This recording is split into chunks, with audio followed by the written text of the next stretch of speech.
GH Squad Podcast Episode 1. I am not sure how you found us, but we are sure glad that you did. Since this is the first episode, hopefully of many, I want to start it this way. What we are and what we aren't. What we are. A weekly podcast about horticulture and other things.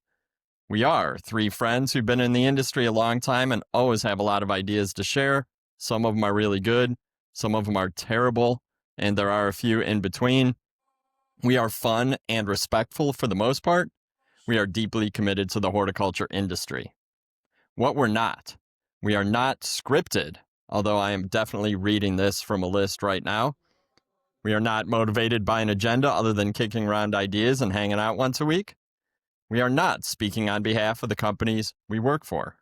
We are not limited to one industry segment. We'll talk about greenhouses, garden centers, nurseries, farm markets, CEA, agritainment, home gardening, and tons of general life stuff.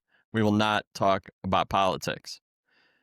Maybe most importantly, we are not above being corrected or debated. In fact, we welcome it, and I'll tell you all the ways to connect with us at the end. But that's enough out of me. Let's get into the episode. Why are we starting a podcast? I'll just start. Yesterday, I messaged these guys. They better get a good night's sleep, get hydrated, because it's game time.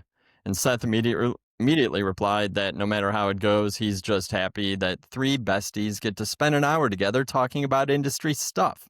And I do think that sums it up, but I'm going to ask the question, why are we doing this? Seth, I'm starting with you. Mason can go next. I thought I was going to go last. No, right? You're up first. I'm up first. Well, I too had the idea that we should do a podcast. I think, so this was actually my idea originally that I told Mason about over the summer, but we did nothing about it at all. So then then you brought it up and I was like, hey, yeah, let's do it. It's a good chance to just talk as buddies, brothers, and friends. That's fair. Seth gets full credit for the idea. I'm good with that. All right, thank you. Mason, why are you starting a podcast? You got to have some crazy reason. So, I don't know. The way I look at it is that for me, it's the way to bring back the golden era of the industry. And I mean that by saying that, what was it? I graduated 2012. It was about 2013, 2014, golden era of the industry when the three of us used to sit like 10 foot apart. And now we're, divided by many miles, many hours. Sure, Seth and I are close enough, maybe. But I mean, so many conversations about what was happening in the industry. Obviously, at the time, we had the same employer. Now we've kind of gone in different directions, but really, the things we were talking about weren't necessarily in regards to like, oh, what TPS reports are you filing today? But it was like, oh, you see this crazy thing that happened the other day, and then we'd be like, oh, why did they do that? Was it aliens? I don't know. Crazy things. But I think that for us, I look at it as a way to reconnect and kind of, I'm as you can tell, in a basement and maybe stick my head out into the world and discuss what's happening. I feel like if I would have gone second, I would have had a better answer like his. But you made me go first, and so my answer was kind of lame. Not much. You're going to have plenty of opportunities to share the reasons why you're coming back week after week for this. Oh, okay, cool. All right. Yeah. And you know what? Maybe I'll let you go first. Maybe I'll let you go second sometime later in this episode. I just want to go third. You can go third. Okay. I don't know. I feel like we all had similar reasons, but with our own vibe, and that's probably how this podcast is going to go. And next on my list of things to discuss in episode 1 is obviously, who are we? And what's going to be different about GH Squad is that we will definitely talk about the horticulture industry, but I'm guessing a good chunk of the cast each week is going to be about life, what we're doing outside of work, more personal stuff. And I want to approach this, the Get to Know You segment in about that same way, starting with our professional lives. Who wants to kick that off? Yeah, I got this. Well, first off, hopefully, if you're here, you probably know my name is Mason Day. Professionally, I've been in the industry my whole life. So yeah, currently my employer is J.R. Peters. We manufacture fertilizer, but have experience in the greenhouse side of things, the garden retail side of things, farmers markets, eggs, chickens. I don't know. Yeah. So, but I've tried to touch it all at some point or another, and yeah, Does J.R. Peters sell products for chickens? not yet, but maybe Ooh, someday. there we go. Yeah, Good if answer. if Good answer. fertilizer could be edible, that would be kind of nice, That's a good right? topic for a future one. Edible Right? Because Oh, then you could fertilizer. yeah. like when you're Isn't like that We've just discussed food that. though? fertilizing. That is not a new topic for us. Isn't that just food? Talking about the syrup. Yes. Yeah. Yes. Okay. Sorry. Another episode probably. Seth, tell us about your professional life. Oh, my professional life. So I work for a ball horticultural company. I have since I was out of college 18 years ago. Oh my God. It's so old. Not the oldest, but the older. I'm in the older category in this podcast. Sorry. Uh, Currently I work within sustainability and helping our various locations become more sustainable operations. But over the last 20 years or more, I've done a lot of different things: sales and marketing, customer service, technology for a little bit, supply, worked for a landscape company. I've done garden center retail. So a lot of different things in the all horticulture related. Do you have a degree in hort? I forget. I do know the answer to this, but I can't think of it. You know, I do. And I think technically I'd be the only horticulturist amongst the three of us. Hmm? Wow, Hmm? that's Debatable. true. I think. Yeah. Yeah. But I will make a claim. You said that like we're all not, we could be wrong sometimes. I am not a very good horticulturist. I will say Mm. that. I am one. I have a degree in it, but like if someone has technical sort of questions, I am not that guy. Now we'll throw those to Mason, Please even don't. though he does not have a horticulture degree No. technically, do you? Agriculture. Okay. With a hort minor, I don't know. That's a long time ago. What about Hmm. you, Bill? What's your degree in? Yeah. What's your I have a professional degree life, in Bill? English literature, not even creative writing, lit. I have a Mm. straight up lit degree. I did my senior thesis on Emily Dickinson. One stanza in one poem. What was the poem? Or was that the stanza of the poem? No, the poem was called Empress of Calvary, which maybe that's a topic for a different episode, Hmm. probably a whole different podcast. Lot behind that. I still think about it to this day. How long was the poem? It Was it wasn't like long. I don't know, oh, maybe 200 okay. words. Sorry, rabbit hole. It Sorry. was deep though. Okay. I don't know. I'll tell on my professional side, I also work for Ball Horticultural Company. Currently work with our technical services team, which is funny because I do not have a hort degree and I also cannot solve technical problems. But I do help translate the words of smart people into words that everyone else can understand. Been at Ball 20 years, so I got a couple years on Seth. And technically, I've been in the industry for about 30 years because I did work for a garden center, well, more like a feed store that sold a lot of plants. And I worked for a retail nursery. I wrote for Greenhouse Grower magazine and then moved over to Ball and Ball Publishing. So almost 30 years in the industry. I think it's funny that we all stated that we're not technical people. Yet, if I had to guess, each of us is the first person that gets called when their friend group or their neighbors have a plant problem or question. And so I just think that's funny because to most of the world, we are the experts. And then we're talking to people in the horticulture industry. And we're like, whoa, whoa, whoa. If you've got some kind of crazy thing happening, maybe call somebody else. Yeah. Do your friends get really excited too? Like I felt like we were just Mhm. talking to like one of my daughter's friends' mom, and she's like, "I found out you're in horticulture," and then she's like, "Look at this picture of this plant. What's wrong with it? And what's with this one?" I'm like, "It's fine. It Yeah. has some yellow leaves. It's not a big deal." But like people get super jazzed when they're like, "Oh, you're a plant Yep. scientist or whatever." I'm like, "Yeah, I am." Well, and the And default answer for that is you overwatered it, right? I mean, yeah. that's what I always say. I'm like, you probably watered it too much. Well, they just get too caught up. They think that like because it lost a leaf Mm. or that's yellow, because people like want them to like live and they care for them so much. And so when it's like starting to not be so well, then they're like start to freak out. And then usually it's like, it's really not such a big deal. It's plants lose leaves. It's okay. And plants die. And I always tell Yeah. people, I'm like, it's okay for plants to die. If plants don't die, my kids aren't going to go to college. Like, we don't, Well, it works. We don't make money when plants stay alive forever. I'm Forever. sorry.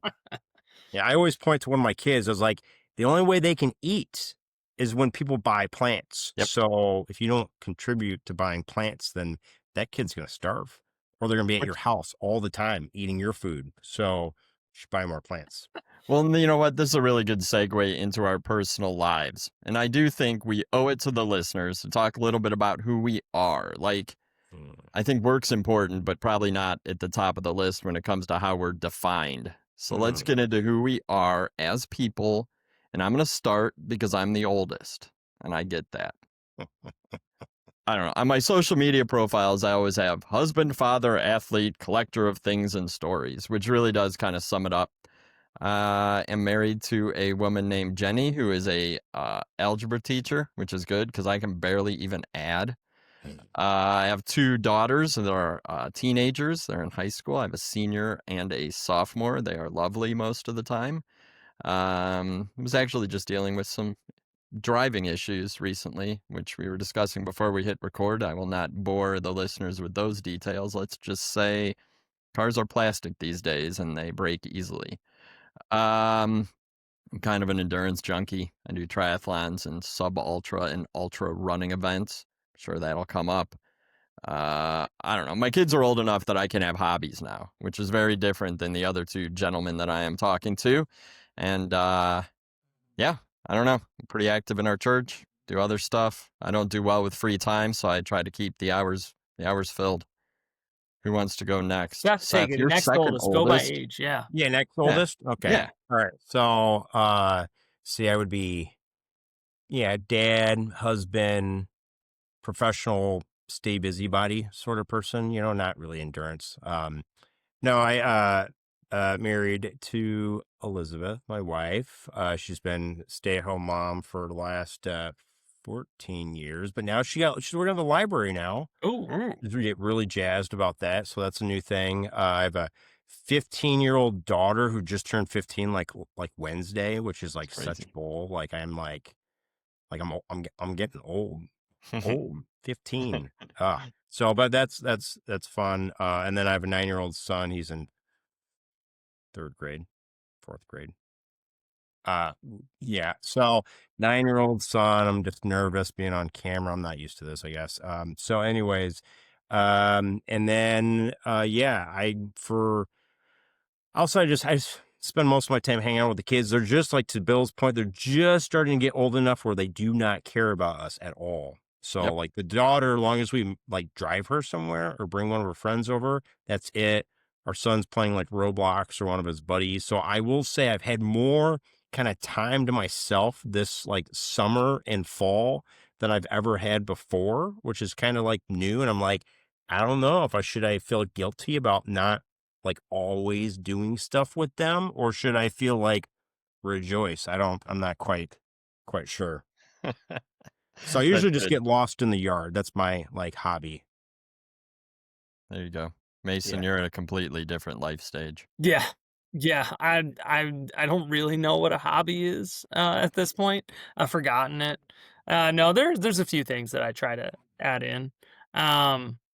But for the most part, yeah, Alex is my wife. We have 2 amazing toddlers. I think both are technically toddlers. I forget the cutoffs. But son, Samson, he is going to be 4 in January, and Daphne will be 2 next week. So I'm in the thick of it. My whole thing is opposite of what you guys are, in the sense that my kids still really like me from that perspective, and meaning that I was on a work trip this week and got home yesterday, and basically both kids were like immediately like, "Hey, we need to be with daddy. We want to hang out with daddy." And so yeah, so I'm trying to be as present as possible at every time I can. Um, But yeah, hobbies wise, gardening, trying to read as many books as possible. That's where it falls these days. It's awesome. Well, I think now that the listeners got to know us a little bit, maybe it's interesting to hear how we each got into horticulture. Because it occurred to me that unless you're from a multi-generational green industry business, I don't think a whole lot of kids dream of a career in hort. I remember walking up and down the hallways of my kids' elementary school, and on the wall they had like, "What do you want to be when you grow up?" And it was like, YouTuber, NBA star. Like there was nothing that said I want to be in horticultural communications, which made me sad, but I get it. So yeah, how did you get into the industry, Mason? You're going to go first because you are definitely the closest to the industry in terms of how you grow up. So Well, start us off. it's funny that you bring that up, like the on the wall.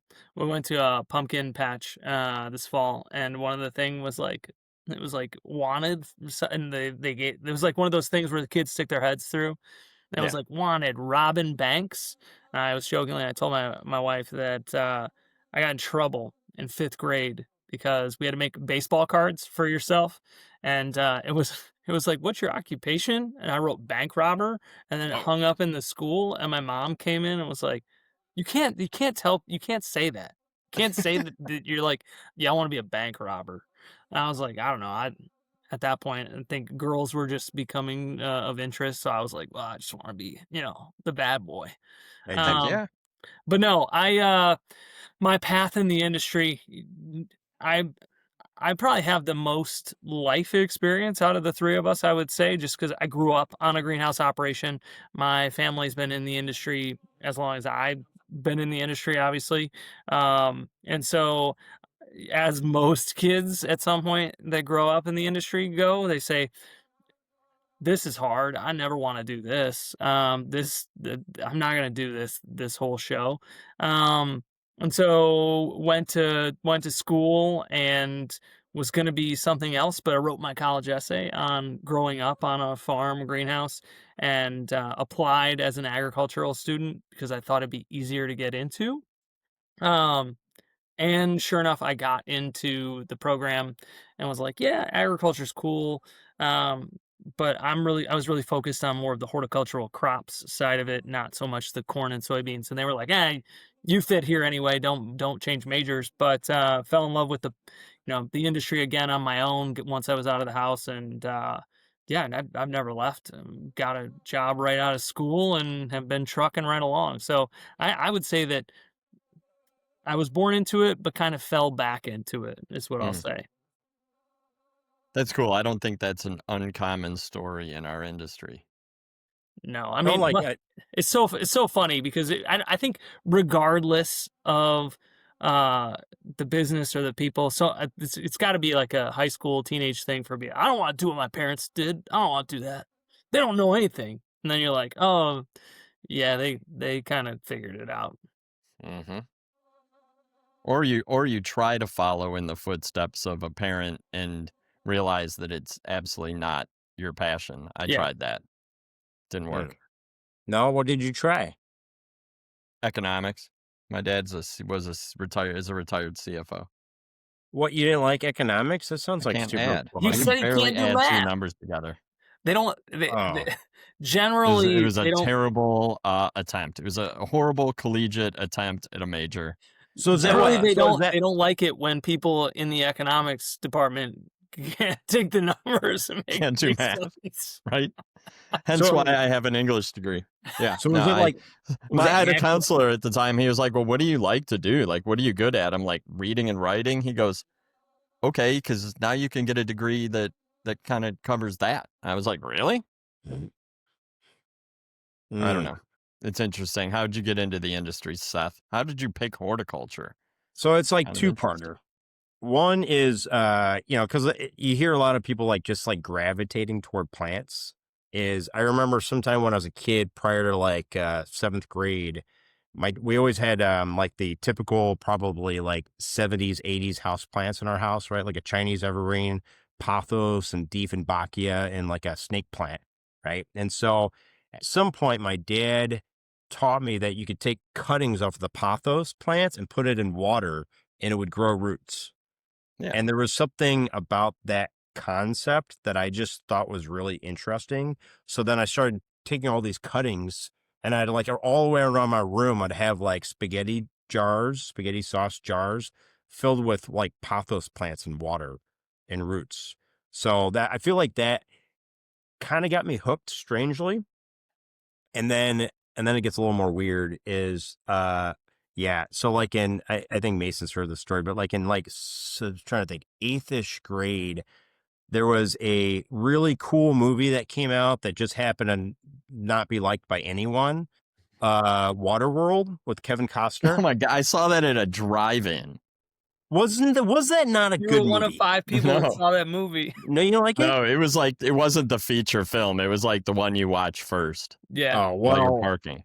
it was a classic. I really liked it, and it was kind of strange. But in the movie, other than like turning his pee into water, he also had a mandarin like orange plants, It was and a so I thought that was Calamondin, I like think. Calamont. Yeah, it was super cool. So I told my parents, I was like, they're like, "What do you want for Christmas?" Which is also super weird that an 8th grader would want a miniature orange tree for Christmas. That should tell you something. So I was like, "Oh, I want this plant," and so they got it for me, and there was like no plant I was like, what do I do with it? And they're like, we don't know. I'm like, okay. So they took me to the garden center where they like got it. And it was like a really cool garden center. They had probably to this day, largest house plant selection I've ever seen. And you walk in and there's just like, I just remember like all this really amazing plants, and I'm like totally enamored. And there's like this old guy, Bob, and he was there, and I'm asking him all these questions, and he's telling me. And then I was like, because I probably was like 14-ish. I was like, how, can I work here? Because I'm gonna be like 15 soon. I can get my worker's permit. And he's like, yeah, when you're 15, you can get a job here, and I'll hire you to work on the weekends. I'm like, all right. So as soon as I turned 15, I got a worker's permit, started working at a garden center all through high school. And then my parents said, you got to go to college because they didn't. And I was like, I don't know what to do because I'm not a very good student. And I asked my boss, I was like, well, what is all this stuff? And he said a word, which I didn't know what it was, and I couldn't spell it. And so he spelled it like on a little Post-it, and it was the word horticulture. And so then I found a program that had horticulture and luckily got in, and here I am. That's Thanks, crazy. Kevin I have never Costner. heard that story. Never heard that? Oh, No. yeah. Waterworld. If Kevin Waterworld. Costner hadn't been in that awful, awful movie, which I really liked, then I Yeah, would have have you never, watched you it guys wouldn't even know recently? me. Like, have you gone back and been like, does it hold up? You should make your kids watch it. You know what? I will. This is I don't family think I movie have. Hey, night maybe this material. is something we should tell Cedar Future about. Like, maybe there's there's a There hook could here. be Be like, something hey, there. listen, we need to do a study. Mm. that You could Waterworld probably buy the rights for that movie. Like, Waterworld is what is going to get kids into horticulture. All right. wow. You know what? I'm gonna watch it sometime soon. I'll let you know on in an upcoming podcast Okay. if it Okay. holds up. All right. Right. Yeah. That's a good one. And for the listeners, if Waterworld is on your list of favorite movies, put it in the comments. I'd really like to know who you are. I'm pretty sure there's at least 7 other people that like that movie. So there's a chance that one of them are in horticulture. There's got to be one of those I'll guys. take the under. I saw the thing where it was like it pops up in my Instagram feed all the time. It's like the guy that collects the Mummy on VHS, and he just has like Oh 20,000 yeah, I've copies seen people like of that. Mummy on Yeah. VHS. Seth, maybe that should be your thing. You're a new hobby for you is collect Waterworld on VHS. You could Oh, line the there we go. whole wall of your because I guarantee they're $2 at Goodwill. Yeah. Yeah. I mean, the guy had gills behind his ears. Oh, yeah. he did. Super I cool. remember that. Yeah. I've seen the movie. I'm not proud to admit it, but I have. It was on a date. I'm older than you. I was driving. Okay. You want to know Move how on to I you, got Bill. into horticulture? Yeah, let's hear it. Absolutely. It's kind of an interesting story. I'm going to not go into too much detail. We can talk about it off the record. No. I did not do very well in my first 2 years of college. Well, let's just say. My dad picked me up my second year. We were driving home, talking about how I didn't do well. And when we got home, I went to the garage to get my car, which he had helped me buy, and it wasn't there. I said, where's my car? He said, well, that's my car, and I sold it because you took my money for college and didn't do well with it. So I didn't have a car, so I needed a job. I had a bike. So I honestly looked at businesses that I could, Bike 7 too? miles was like my limit in my head. I was like, I can ride 7 miles to work, which is One a way? lot, but nonetheless. So I found there was a garden center. It was a feed store. It was an old Farm Bureau store, feed and seed with a pretty big plant department. And I rode my bike up there, put in a application, and got hired. Started working there. Was paying for school on my own at the time for obvious reasons. And yeah, at some point I got a degree in English Lit, and my boss at the garden center feed store was like, hey, you know, I love you. You're great, but you should probably do something with that degree. So I found, I looked in the newspaper again, my age. I found the job, whatever job listings in the newspaper, and it said horticulture and journalism. And I said, oh, I like plants. I've been working with them for a while. I have a degree that means that I know how to write. So I applied and ended up working at Greenhouse Grower for our friend Delilah Onifrey. So That was in the newspaper? yeah, they had that back in the day. You could get a job. You could find job opportunities in the Cleveland Plain Dealer. That was on Stone, right? Or what? Like the Wow, oh, that's paper, mean. newspaper, Stone, news. Sorry. No, we had computers. I had email. Does that You know, newspaper still exist? Yeah, Cleveland PD. Hmm. We only have one newspaper in Cleveland, which is a fundamental problem I don't know. because if we news have is one. very one-sided in our city. Do people still get the newspaper? Yeah. Yeah, there's a guy on my block.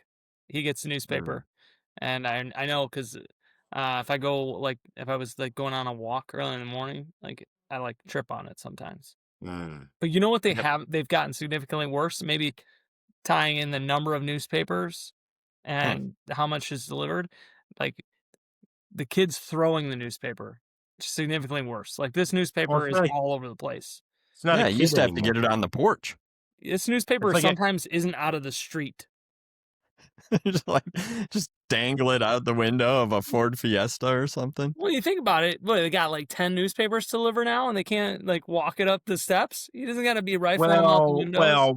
but it's 10 newspapers in like all of Elgin, so he has to drive super fast so he can like even like be profitable fair. for that like That's fair. hour.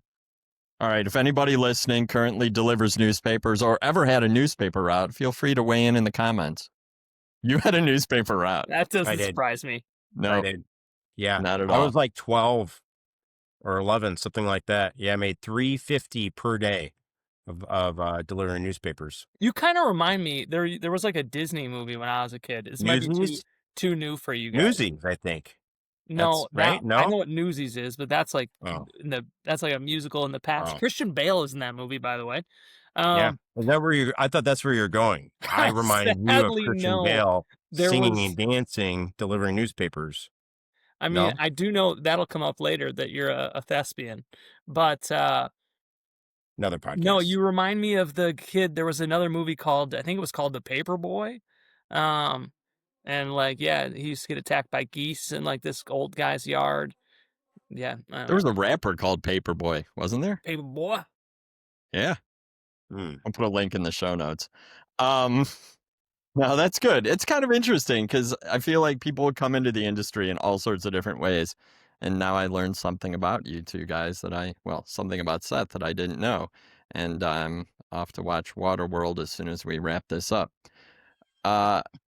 So before we get into 2 segments called shout outs and hot takes, I was wondering if we can each share something that I think might be interesting, and that is an opportunity or two that we have had that would have never happened if we weren't in the horticulture industry. Kind of cool things that have resulted from our career choices. I'm going to go because I have 2 that are like super top of mind when I think about this. About 15 years ago, maybe 16 years ago, I got to go to the Kentucky Derby, which was crazy. Like I'm not into horse racing. I really know nothing other than my mom watches the Derby every single year. I watched Derby as a kid. It's such a huge kind of piece of Americana, but I got to go. and behind the scenes. I got to go into the greenhouse. I got to stand on winner's circle, like where they put the roses over the horse. There were no horses there, but there was a piece of duct tape on the ground that said Bob Costas. So that must have been where he had to stand the next day when he was broadcasting. So I didn't get to see horses, didn't get to see Bob, but that was really cool. And then the other experience I would have never had, and I got to ride bikes. I got to ride a bike to Keukenhof. You guys know what Keukenhof is? It's like the No. Disneyland of flowers in the Netherlands. Like it is awesome. It's like a theme park of flowers. And we got to ride there on bikes. I was on this media tour and with some cut flower organization. And so yeah, we rode bikes past the flower, like these fields of tulips that were all in bloom. It was absolutely insane. So yeah, those and I mean, guarantee I would have never gone to either of those things if I wasn't in the industry. And I did go to Kentucky Derby. Shout out to Proven Winners. They were the ones who hosted me there, so I got to give them a shout out. That's cool. How about you, Mason? Oh, there's quite a few of them that Me too. I would say. You got to go to Idaho like every year. They still call me if I want to come back, and it's just Idaho in January. Idaho is one of my favorite states, but in January it's hard to get to. And for a while when I was coaching wrestling, I was like, guys, I can't make it. Maybe I shouldn't give them a call now because I'm taking a break from that for a little bit. No, I would say, man, there's a lot, but two that stick out. And like I said, there's a lot. So these maybe like later on when I'm talking, they may seem insignificant. But the first one, and we'll stay apolitical, but I got the chance to, based on my involvement in some industry organizations, I got the chance to do a cool video for the USDA that got posted for like National Farm Week. Like it was like support a farmer type deal, which was cool for me, but also cool for the industry because horticulture is sometimes viewed as like the redheaded stepchild of agriculture. And so got a call and they were like, hey, you seem like you could be decent on microphone. And I was like, camera too? And they were like, yes, sadly. So yeah, that was fun. When was this? This was probably maybe it was last winter or last. Oh, okay. Can we put the link in the notes? I don't see this video. We'll find it. We'll see it. And then the other thing, like, I don't know, Seth, this is a trip with you, actually, is our connections in the industry. And especially this means more now. It didn't at the time, but Seth and I like got to walk around Disney for free one day, like on a whim. And as a parent of two toddlers that are obsessed with Mickey Mouse and Minnie Mouse, we're now talking about going to Disney. And the fact that I was just able to like casually stroll around Epcot. We got tickets from someone that was like, go check out the Flower Festival. I wish I still had those free tickets now because Yeah, you do. that's that. Like at the time, you're like, oh, Disney, whatever. Yeah, it's cool. It's, like going to any public garden, and now you realize like, oh, Disney's like a couple $100 to just like go in, and you're like, the parking is a travesty. So, looking back, that's pretty cool that we got to just. Somebody was like, yeah, you got to go check this out. Go see how do, I think Seth and I were thinking about like, how do we work with this? But at the end of the day, it was just cool to go see, and what they had going on. So, yeah. I've done a behind the scenes tour at Disney with, I don't remember, it was a garden center group. It was probably an old ANLA event. We did one. That's fascinating. Like, Oh. I mean, they do, what Disney does with flowers is awesome. And it's such good PR for our industry. But the behind the scenes, I remember we went in Epcot to the land exhibit. I don't even know if they might have changed that out by now, but it was a lot of like hydroponic, aquaponics. It was still there. And we were like behind, we had like a reception behind the glass where you could see what they were doing. It was cool. Yeah. I think the same trip was the Seth and I got to do that. And I think we were at an FNGLA event down there because we also did the landscape show. Yeah. When we did like or trends. It was their trials. I don't know. I think they had the separate trial event. Yeah. But then we also did the SeaWorld behind the scenes tour. Did you ride a dolphin or anything? No, did not ride a dolphin. But yeah, the land was still there the last I knew, but I mean, I know they change things all the time. So, Hmm. what do you When I guys? was a kid, Epcot was just built, and it was truly cutting edge. Like, I mean, they were predicting like flying cars and stuff. Maybe it wasn't just built, but I remember it was early on, and they were, yeah, Epcot still my favorite part of the park. You know, for Don't you know years, I thought that giant ball was like that. Like people went to Florida to play golf, and like it was a big Yeah, golf looks like a golf simulator. ball. Yeah, But it's not a golf ball. no, it's a geodesic That's where it's. circle or But I think it's supposed to be sphere. that's Spaceship Earth, right? Like Yeah, you at the spaceship. Yeah, yep, still a big golf ball to me. That's okay. pretty much. Yeah. Seth, what have Yeah. you done that you would have never done if it wasn't for horticulture? I mean, I think, one of the things that like sticks out to me, like you guys kind of said, is the travel. Like, I feel like I grew up as a Midwestern boy. I lived in Illinois, Wisconsin, and Iowa before 8th grade.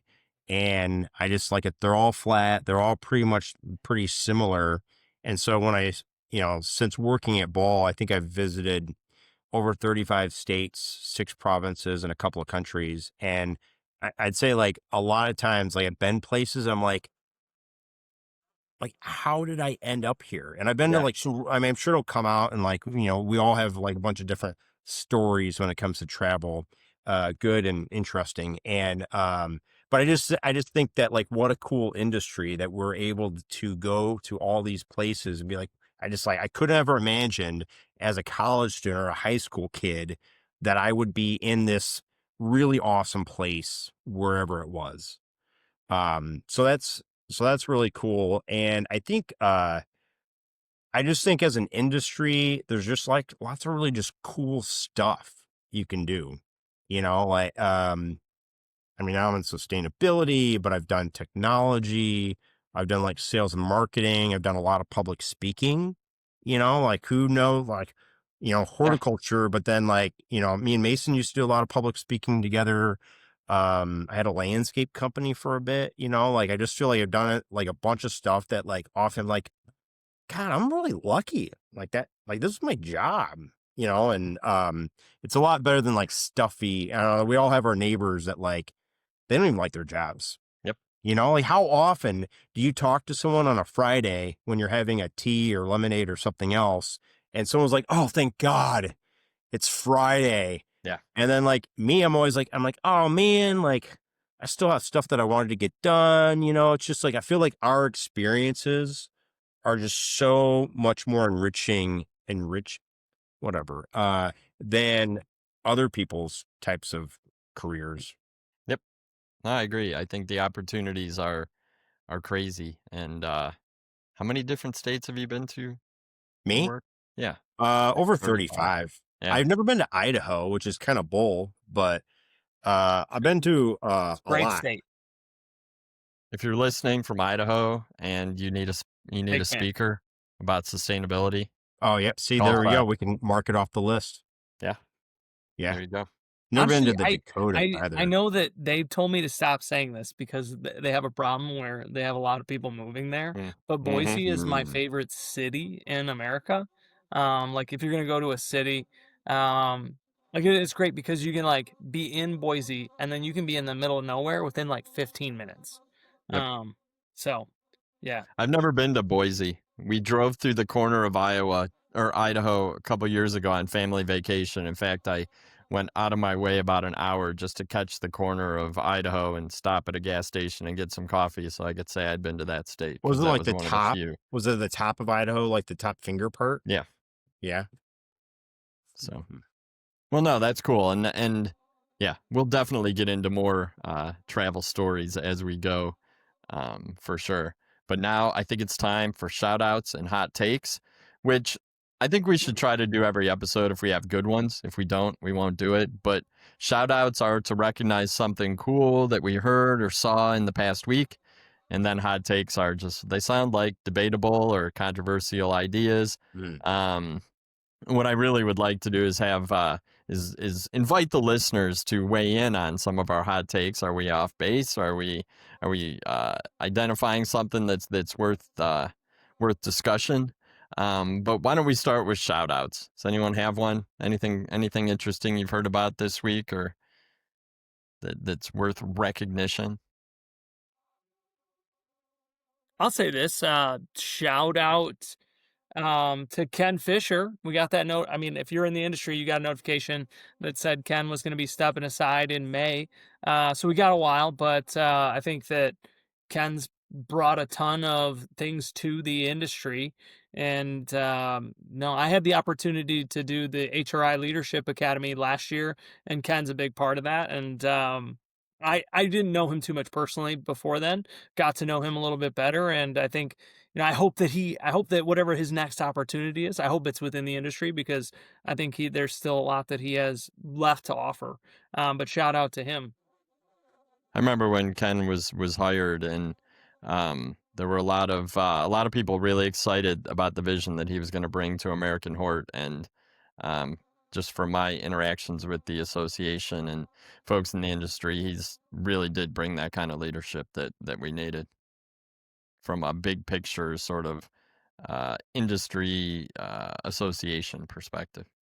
I think, yeah, and I think a lot of some of the initiatives, like the Leadership Academy, was based on like him coming in and saying, "Hey, here are some of the like things that have helped other industries," but it doesn't feel like there's anyone doing that really for horticulture. And how might American Hort step up and be able to provide some of these services to strengthen the industry? No, that's good. Shout out to Ken.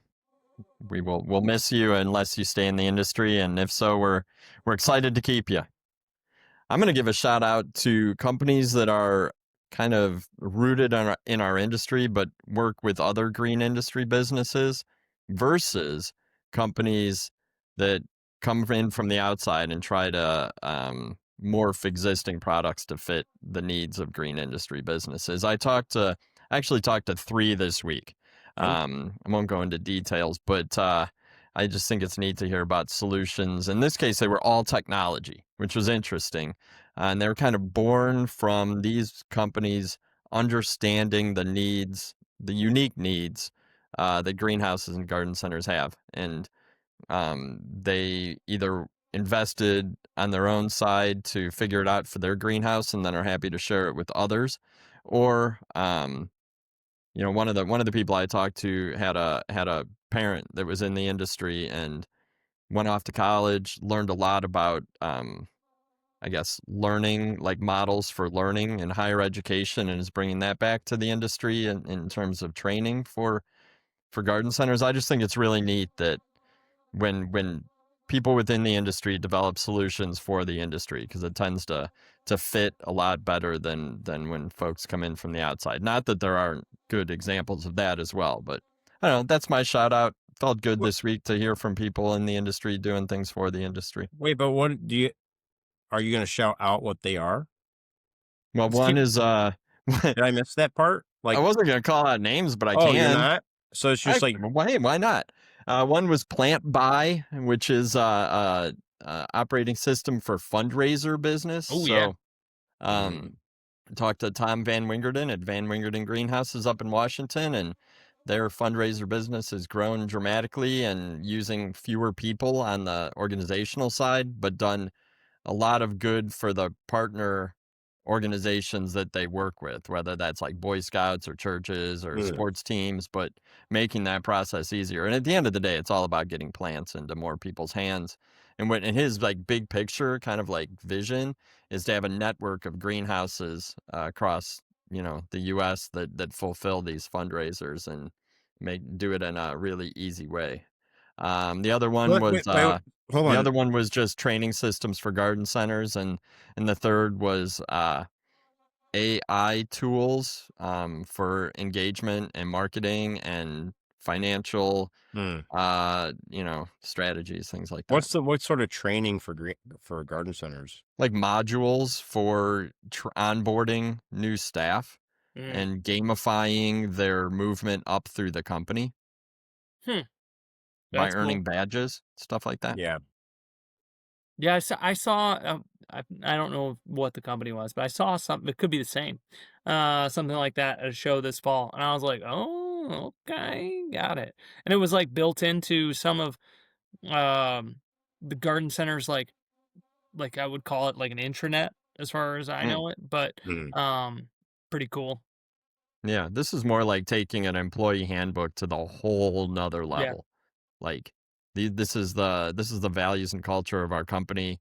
The mm, more you learn about it, the more you learn about how to talk to customers, a little bit about plant knowledge. Like, you're gaining experience and knowledge that in does a couple things. First of all, it keeps the employee engaged, and they're not as likely to leave when they see a path of development, and also builds loyalty because you really learn the mm. ins and outs of why the business does what they do. And I think that gets lost on especially new hires or folks that are just, like me, like they literally looked at a map around their house and said, oh, there's a business, there's a company I could go yeah, work for.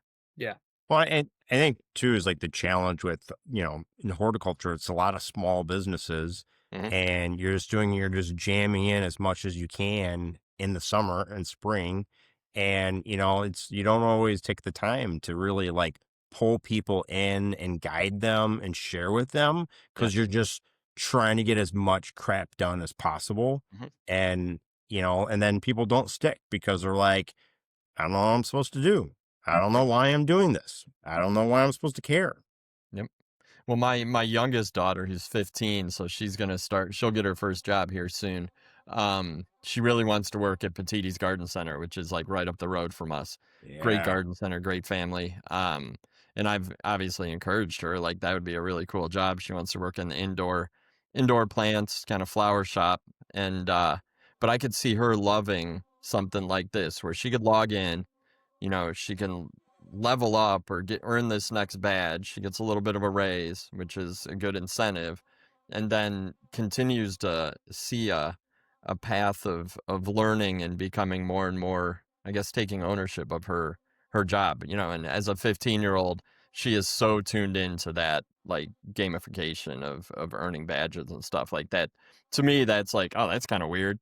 But to her, Mm, like, that's so natural. Like, that's mm, just what you do, and you do it on your phone. So, yeah. And just make a TikTok video of it, and then they'll just be yeah, hooked like candy. I don't know. My engagement with you know what? This is probably a good topic for a future episode. My engagement with TikTok comes from my wife, who sends me TikToks about dogs and Mm. those little sheep or those little cows that people get. The Oh, mini like cows. The Yeah, mini Scottish cows. Highland cows, the Yeah, furry yes, one? that's what it Yeah, is. She really, I was thinking sheep, but yeah, they're little cows, and yeah. I'm like, if you want to get one, get one. Like, we'll trade one of the dogs Can for we it. talk I mean, maybe it's not really relevant, but so, Christmas shopping season, You're um getting a mini cow? no, well, Oh, not yet, oh, but I don't maybe. know, out and about, there's tons of stuff out there involving those mini cows, and I'm like, Yeah. when did these become a cultural staple? What do they have to do with Christmas? Did you I see don't like the weighted blanket that's shaped like a Highland cow that you can like put over yourself when you're like sitting on the couch and it like makes you feel good? makes it I don't feel like know. a cow Somehow sitting on that's you. in my algorithm because I see it all the time. And it's got to come from all the TikToks I get about these stupid little cows. You might want to check your association rules, Mason. I feel like your It is neighbor's not not going to allowed. allow it. Not It's allowed. not allowed. It's not allowed. And you probably push the boundaries on what It's a is allowed dog. I anyway. swear it's a dog. I got it from a kennel. It's Yeah, fine. that's awesome. Oh man, how about hot takes? Who has a hot take? Oh, And yeah. this does not have to be horticulture related. I'm looking for something that we can react to. Boom. And you have to like talk about your hot take. This isn't like Mm. Twitter. You can't just throw out a comment and then, run away from it. I want to hear a hot take. Thanksgiving is not a real holiday. It is it is pre-Christmas. It's a practice Christmas. Like, think about it. Like, I get Practice like Christmas. like There's no gifts. I would say that most of the why we do Thanksgiving, is long gone. You know, and there's been debates on whether like the first Thanksgiving actually even happened.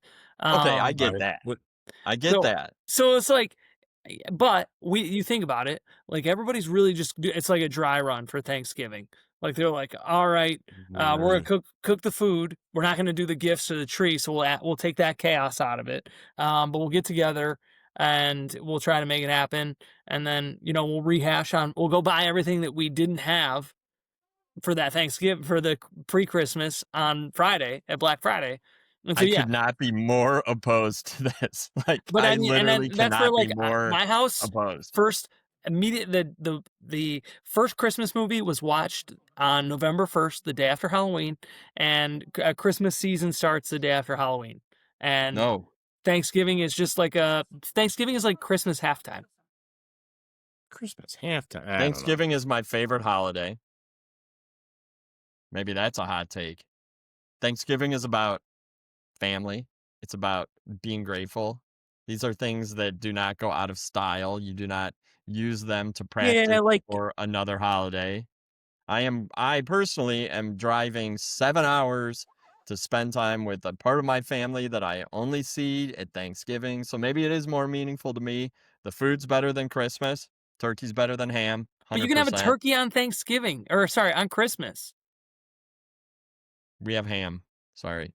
Um, I don't know. I mean, I it's also like a grew whole up day of raising football, sitting turkeys, around so and eating. we had turkeys. hmm, Listeners, comment. Is Mason crazy?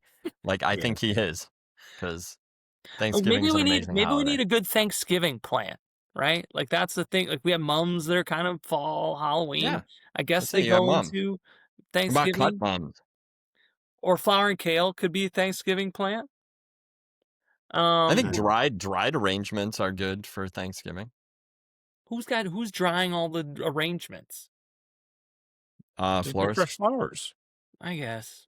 I don't know. Hmm. I don't know. That's a hot take. I don't like it. Yeah, it's weird. Seth, do you have a hot take on that's top of mind or not? You don't have No, to. I don't think so. All right. I'll think of a good one first. My only hot take, I was actually thinking about this morning, so this is like off the top, is that we need more competition and not like competitors, but we need more competition within our industry. Like we need a way to, like, there are peer groups, right? Where you can measure different parts of the business and compare with others, but that's like a small subset of our industry that's in peer groups. But I do think when you see what others are doing, that helps you get a little bit better. And I'm thinking like customer counts, like who's improved their customer count from year to year. And this is sort of garden center, I guess, related, or who I has the was gonna best social say, media campaign, who has the best results from their loyalty program, who has the best margin increases. I feel like the data's out there. I just feel like as an industry, we're really nice and we don't, like, even businesses that are within like the same geography are like friends with each other. And I tend, yes, there's a part of me that's like, that's really cool. I don't think all industries have that. But there's another part of me that's like, how do you get better when you're only learning from like seeing what your peers are doing instead of like challenging yourself? Like, go to an event once a year, see what the numbers are. Where do you stack up? Do you have a green arrow up or a red arrow down? Like, I don't know. I feel like knowing, I don't know who coordinates that. There needs to be like a fair way to collect and compare the information, but I think we need competition.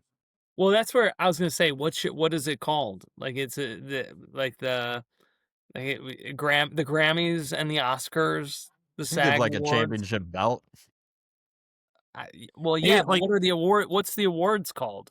And I think, like, 'cause there's some groups out there that do this, but I think that that's too inclusive. Because one, they're like, "Oh, yeah, this is a competition for garden centers," and it's like, you got 60 garden centers. I think one Yeah. time I looked up, it was like 10,000 some garden centers in the Hmm. United States. Um, and so or retail greenhouse businesses, whatever you wanna frame it as. Yeah. But I guess, like, maybe magazines would be the best, but, I mean, I don't know if they'd be interested in that, but, Yeah. I don't know if they'd be trusted with the data maybe it's either. us. Maybe that's just what this devolves into, madness. Yeah. Um, well, Yeah. but like outside of horticulture though, like you need others, right? That's what you're saying, Bill? No, Like, I'm saying within no? our industry. I want garden centers to talk trash at other garden centers I think and say, yeah, no, I'm doing better. I sold way more, X product than you did. So you got to get better. Uh, I think that you see it. I think that in the industry, there's an us versus them mentality, and I think we all know what that looks like. Yeah. Um, but at first, I thought you were talking about in the plant world, and I was like, "Are you kidding me?" Ooh. Like everybody's No, everybody's like, "Oh, I, f- people I are feel into like there's a yellow lot of geranium." Like, competition well, in I got that. to develop my yellow geranium. Oh, yeah. No, there's a lot of I was competition like, on "No, the I don't plant need breeding that." side of things. I'm thinking more retail. I don't know why. I was actually listening to a podcast where they were talking about different independent businesses in a whole completely different segment that are competing against like a big dog that came in and started buying up a lot of them. Yeah, But then the independent businesses are now having to level up their game because of this competition, because they're seeing the numbers. They're seeing customers going from one to the other. They're seeing sponsorship dollars go down. Like, and again, it's not like a mature business. This is just one that is benefiting from a little bit more direct competition, and they welcome it. So could it that's be I fair. don't. beneficial? I just like, like what if it was like independent or small garden center business like awards or something, like Mhm. for like best ideas, like 5 best ideas for a year, like a I think you need program to or have something. worst. Like What? I think the Oh, flip that's side a of good that is one. worst. The Well, worst that's Like like one? what was yeah, the bad GCA ideas, things GCA that tour didn't used work. to do best bathroom. What if you had Yeah, worst bathroom? yeah, I've been in yeah. that one. I'm quite confident, at You least a few caused that times. bad one. With that, Sorry. back to when I worked at the feed store, our bathroom was it was like up like a spiral stairs, like in like a grain loft. It was absolutely gross. It was nauseating. People were, like there would be ladies in the store like, "Can we use your restroom?" We're like, No, yes, but no. There's a Hmm. bunch of dudes working there. Like this bathroom was rough. when you have children, like small children, Oh I yeah, think you get that's in when you awe. learn how bad the bathrooms are places. Oh yeah, Because like yep, it didn't They hit me a touch while like everything. until recently. yep, It's like no, I'm not only my kids eat things off the bathroom floor, Seth, but yeah, just like I don't know, kids got to go pee like every 5 minutes, so you're just like everywhere yep, becomes a bathroom. Oh, yep. there's some rough ones And out. you learn actually like what gas stations have better bathrooms than others. Like pilots tend to have good truck stops tend to have good bathrooms. Hmm. We Depends on time of the day yeah probably, but yeah, they tend to be better than others, I think. that's fair. Sometimes they have showers. Mhm. I'm not I'm not not using the shower at a truck stop Well, usually. you know what? Maybe as our podcast gains huge credibility and huge popularity, we could have a segment of like my worst garden center experience, and it could be like, but like from the garden center, they could be like, Yeah. here's Oh, what I did that was really crappy. It Yeah. was bad. And then like we have a flip side, like, oh, here's something that like was like super amazing. Like I we like made that. more money on this thing than we've ever made. I can't believe Seth hasn't brought this up because this is a perfect lead in to something that he framed out to me like 2 weeks ago. That Seth was like, "Oh, there should be a restaurant impossible for garden centers." Like that's the exact like Ooh. concept of like, Yeah. "Oh, our garden center is struggling and like who is the jacked guy that comes in and gets you right?" Suggested that I don't know if I'm the guy that gets you right, but maybe I'd be the jacked guy. Um Perhaps. I don't know if you're mean enough. You got to be mean. Have you seen yeah. Restaurant Impossible, Bill? Yeah. I Well, have. Yeah. Yeah. there was Like Restaurant you got to be mean. Impossible, and Oh then yeah, what's the it's other one? tough love. Bar Rescue? Like, a Bar Rescue Mm, guy's way meaner than the Restaurant Yeah. Impossible guy. yeah, and some of those bars were nasty. Nasty. I mean, Mm. Yeah. yeah, So, worse than Doce I think Gale. so, I don't know, I don't know, there could be something there, but, There's I something. think that's a cool Well, that would be cool for a segment. mhm. Somebody doesn't have to do a TV show, but it'd be cool for a media company. Maybe this is something I This pitch the plant well, pop no, folks on and be like, "Hey, you should do one of these." There you go. we'll do the podcast for a little bit, and then we'll start producing the Garden Center There you go. Possible. Okay. Yeah. All Right? right. Like Well, Big picture. I'll put it in our shared notes. yeah. From the Future. guys that brought you GH Squad podcast is now Mhm. bringing you Garden Center Impossible. I like it. Dun, dun, dun.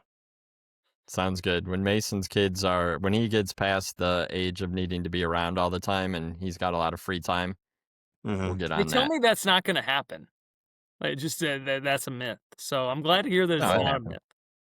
And It you have some happens. Wait time till to you hand a keep set up. of car keys to a kid, you never see him again. Well, gentlemen, I think that is a Talking. wrap for episode 1. Definitely want to thank everyone for listening and watching, and we do want to connect with you. So comment about what you liked, what you didn't. Thanksgiving as a practice holiday for Christmas, which is absolutely crazy. Waterworld as Seth's favorite movie. You Little got to get odd. that to see your future. Yeah, we'll get right on that. But seriously, give us ideas, give us topics to discuss, and you can find us on YouTube at GH Squad Podcast. Hopefully on Spotify if I can figure it out. I will figure it out. And probably the best way to get in touch is on Instagram at GH Squad Pod, or reach out to us individually. You know where to find us. Lastly, like, subscribe, and all that. We need the algorithm to love us. We are sensitive guys. We need love. We need affirmations. And before I close, the day we're recording this is Mason's birthday. I was going to bring it up earlier, but I was like, nah. So happy birthday, homie. We love you. Appreciate it. 30. You look good at 38. Whoa. Thanks, Seth. Any big birthday plans? Sammy's got basketball practice. What position? What's he playing? Center? No, there's just kids running around the gym. Nice. And it is funny. The coach, when the kids aren't doing something they're not supposed to, like he uses like an insult. Like he's good with kids, but he's like, "Hey, stop being a cheeseburger." And so now Sammy in our house is just like, "You stop being a cheeseburger, Dad." So, but it'll be fun. Maybe go out to dinner afterward. We'll see. But I'm a low impact birthday kind of guy. Okay. Well, And happy to birthday. Thanks. clarify, you're 35, right? 35. Well, Youngin. Almost all there, right, to all guys. the listeners out there, don't be a cheeseburger. Don't We'll be a talk to you in a week. cheeseburger.